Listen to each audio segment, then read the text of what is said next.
আমরা যারা আছি রাষ্ট্রের দায়িত্বে, বিভিন্ন প্রতিষ্ঠানের দায়িত্বে, ল এনফোর্সিং এজেন্সি আছে, আমরা আমাদের জায়গাগুলো আমরা প্রতিকারমূলক যে নিবারণমূলক যে উদ্যোগ পদক্ষেপগুলো সেগুলো আমরা কঠোরভাবে নিব।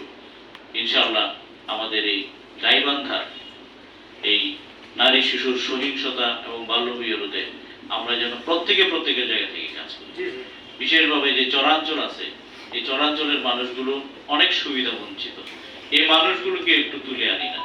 আমার পরিবারের মধ্যে আমি এই সহিংসতাকে প্রতিরোধ করি না, শুরুটা পরিবার থেকেই হোক না, তাই না? তাহলে তো প্রত্যেকটি পরিবার যদি সচেতন হয়ে যায় তাহলে দেশটা সচেতন হয়ে যাবে, এই জেলাটি সচেতন হয়ে যাবে।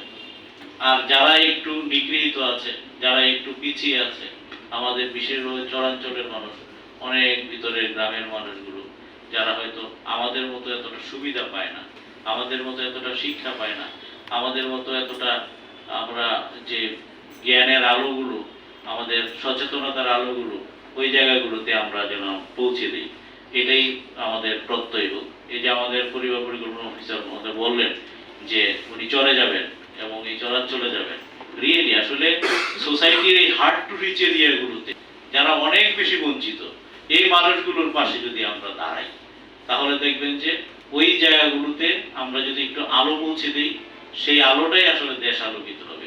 আলোর মাঝে আলো দিলে হয়তো এই আলোর প্রাকর্যে এক সময় কিন্তু মানুষের চোখ ঝলসে যাবে, কিন্তু যেখানে একেবারেই আলো নেই সেখানে অন্তত পক্ষে একটা মোমবাতি আমি জেলে আসি, এটা দিয়েও তো অনেকটা অন্ধকার দূরীভূত হবে। আমরা সবাই আসুন সমাজের কুসংস্কার অন্ধকার দূরীভূত করে শিক্ষা, ন্যায় এবং আমাদের যে সংস্কারের আলোগুলো জেলে উঠেই কুসংস্কারকে দূরীভূত করি, আমাদের মানসিকতার পরিবর্তন ঘটাই এবং সমাজ, পরিবার এবং রাষ্ট্রের মধ্য থেকে এই নারী শিশুর সহিংসতা এবং বাল্যবিয়েকে প্রতিরোধটাকে একটা আন্দোলন হিসেবে আমরা ঘোষণা করি। আপনাদের সবার